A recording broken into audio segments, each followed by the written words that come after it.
7 Los Angeles men were charged with firebombing African Americans living in a heavily Hispanic area in 2014. They were charged in a 10-count indictment unsealed in federal court Thursday. They were also charged for their roles in a racketeering enterprise that used violence and intimidation. Justice reporter Paula Reed is in Washington to discuss it all. Paula, the Justice Department says this is one of the largest civil rights indictments in local history. What are prosecutors alleging? That's right, Elaine. This is one of the biggest cases that they've brought in under the civil rights statute in quite some time, which is also part of why it took so long to actually get this indictment, approximately 2 years. Prosecutors allege a barbaric plan to attack and intimidate African-American residents of the Ramona Gardens housing complex in East Los Angeles. Now, this complex is about 95% Hispanic and about 3% African-American.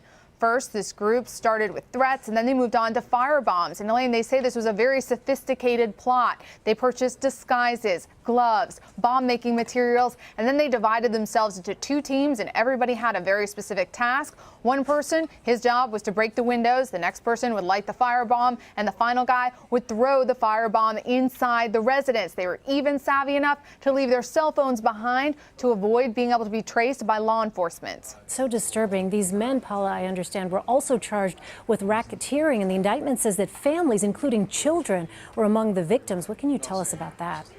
That's right. Many of the residents that were targeted, children were home. Many of them were minors. In fact, Elaine, one woman, she was sitting with her baby on the couch in the living room right before the firebomb was thrown into her house. Now, other families who weren't specifically firebombed, they reported that mixed-race children were verbally threatened by members of this gang. So it's clear that children were certainly not spared from this intimidation.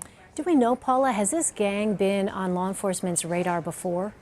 Yes, the Hazard Street Gang has been on law enforcement's radar since about the 1940s. They are described as a multi-generational Latino street gang that originated in East Los Angeles, and they were particularly focused on driving African-American residents off their turf. And the Ramona Gardens apartment complex is one area where they considered their turf.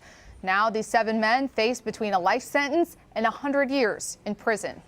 Disturbing case to hear about children being targeted as well. Paula Reed there in Washington for us. Paula, thank you.